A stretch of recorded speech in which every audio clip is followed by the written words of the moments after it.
Several years ago, while working as a surgeon in a public hospital in Fiji, we had cases after cases of a problem that eventually became a starter for me on a journey that involved a lot of exploring. I wanted to find solutions to this problem.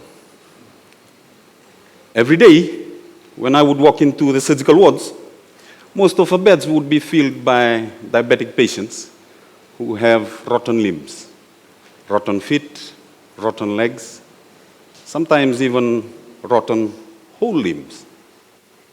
And it's quite a smelly affair, because when you lift up the bandage on one of these rotten diabetic limbs, it's like sticking your nose into a hole in the septic tank.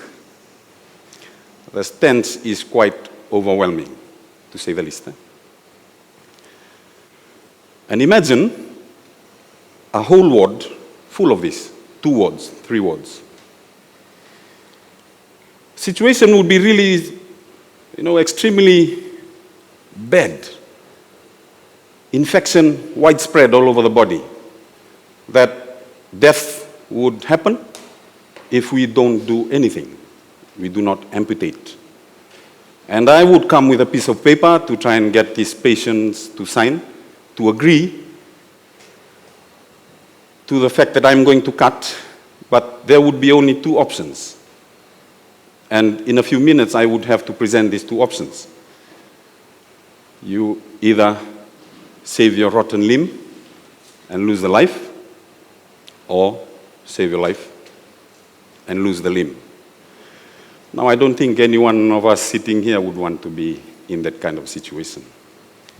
And in Fiji, 1 diabetic amputation happens every 12 hours.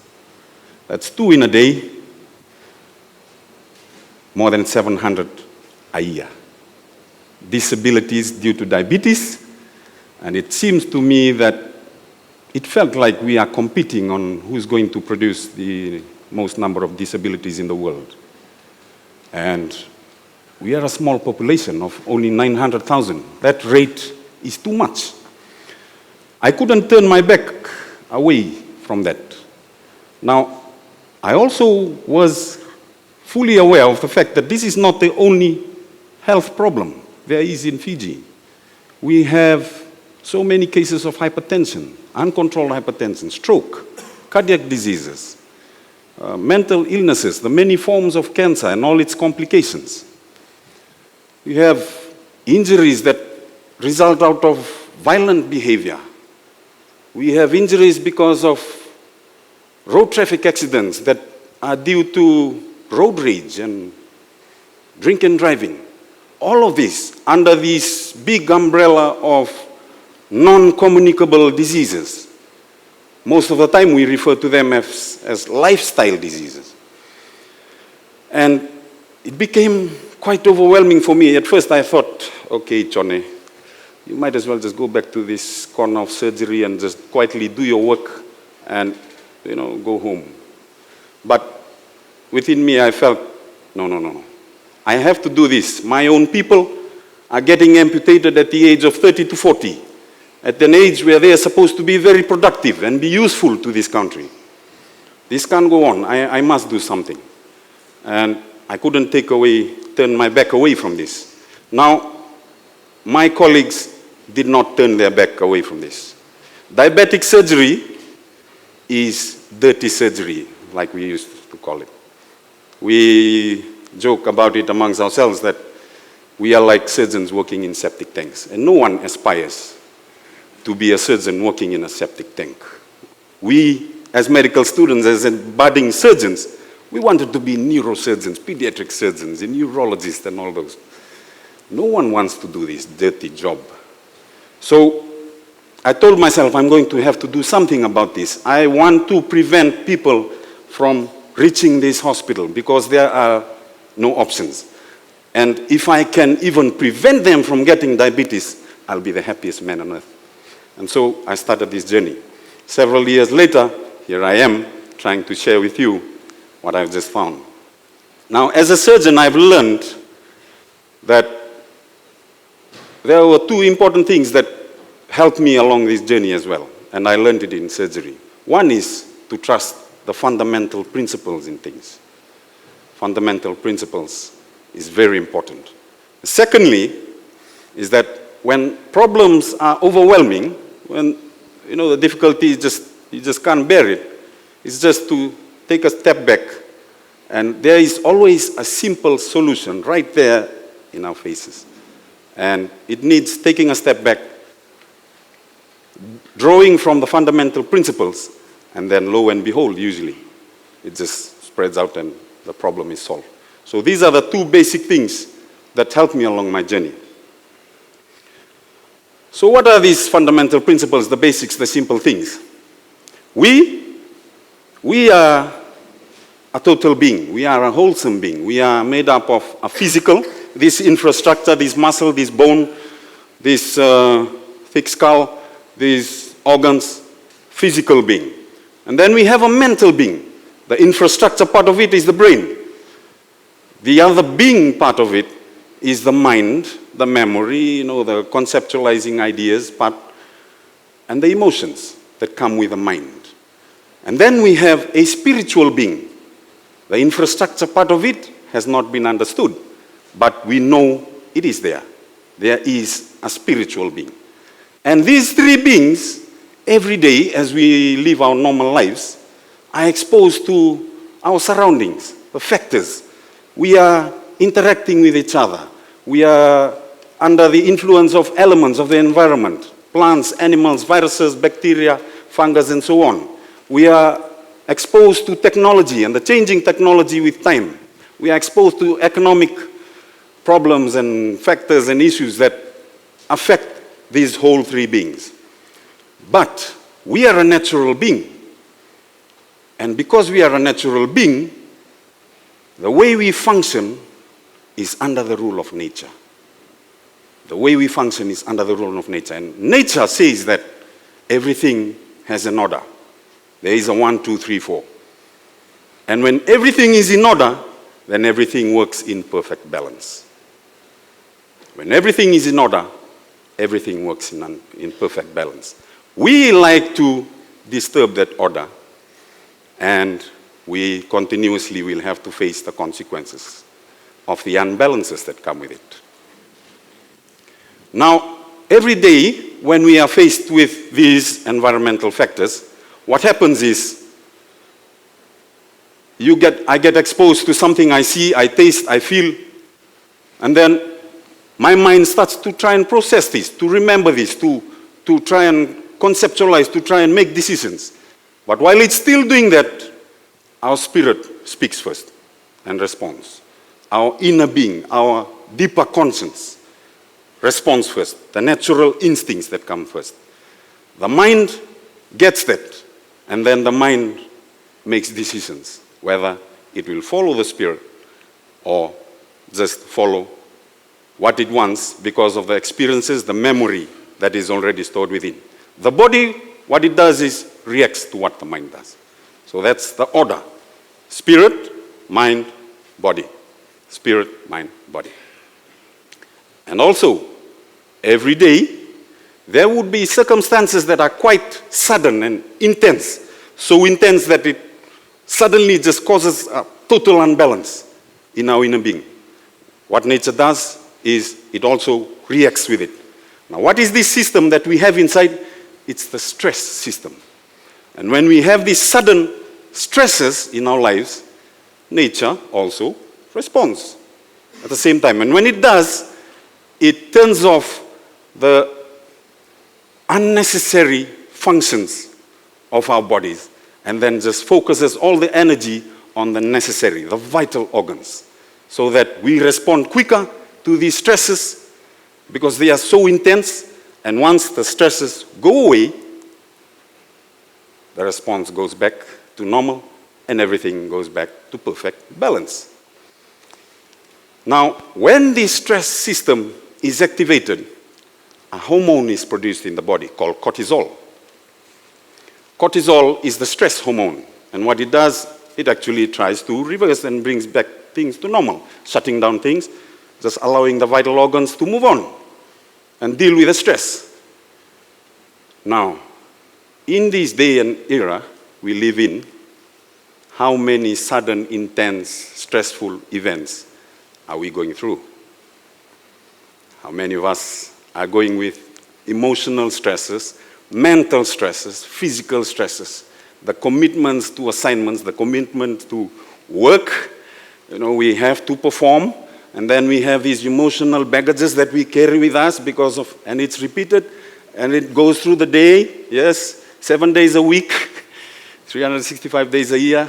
Imagine the amount of cortisol that is there. And when that happens, the body continuously just produces cortisol because it's continuously under a very stressful environment.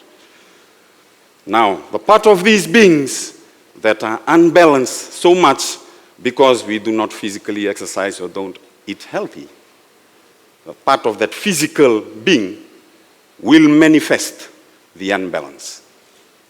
Either it will manifest itself physically through these diseases, diabetes, hypertension, cancer, or mental illnesses through unusual behavior. Spiritually, does it get affected? Yes. Some of us are spiritually dead. We do not have those instincts anymore. So, when I found this out, I thought to myself, okay, then obviously there's nothing I can do about this. And then I stepped back again, and I told myself, no, the answer could be just here. It's simple. And nature tells me that there is a counter, always, trying to bring things back to balance. And so I told myself, yes, if cortisol is produced because of a stressful situation, then something else could be produced in the body that counters cortisol.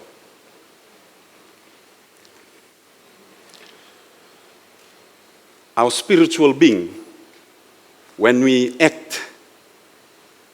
do an act of kindness because of our inner consciousness, it produces happy hormones.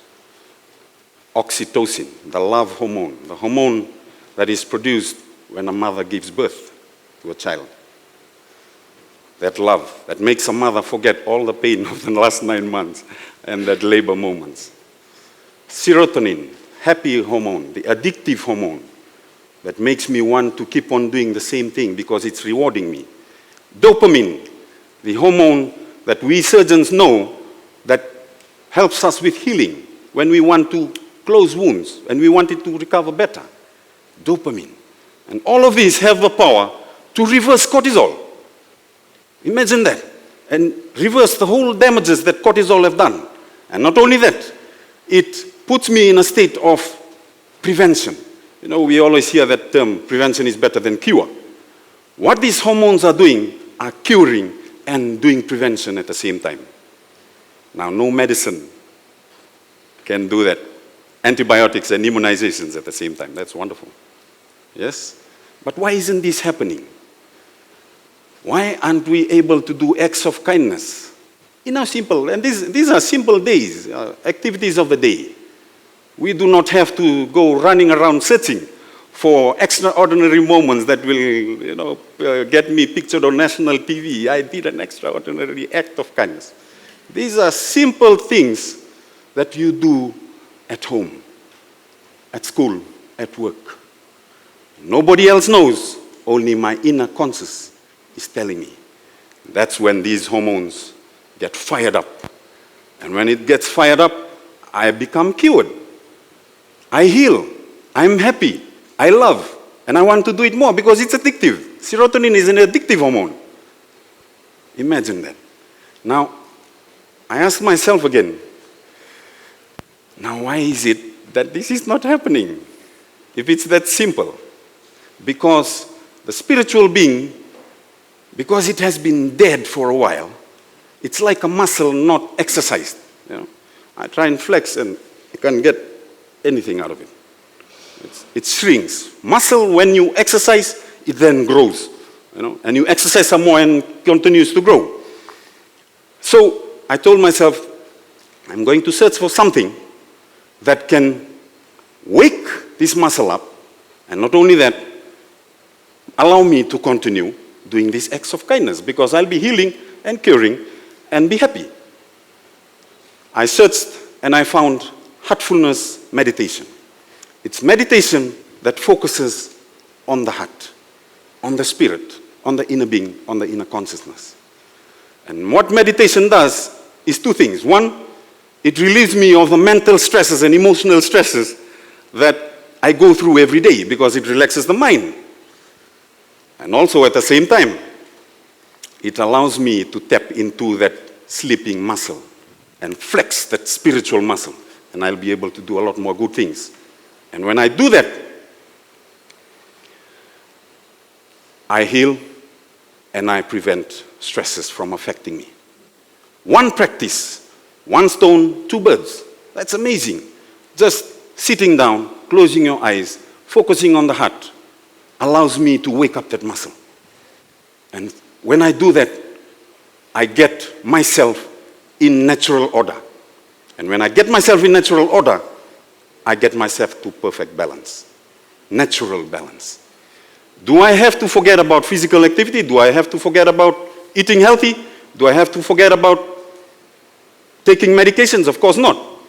When my spirit is right, when I'm driven by my spirit, then I am actually physically exercising, because I'm doing an act of kindness on myself. When I'm eating healthy, it's not because somebody is telling me, it's because I'm doing an act of kindness on myself. And when I'm taking medications, it's because I have gone down the unbalanced route for a long time. I'm doing it to myself to bring me back to balance. Get the natural order. Bring yourself to balance. One practice does these many things. Heartfulness meditation. I invite you to try it. Thank you.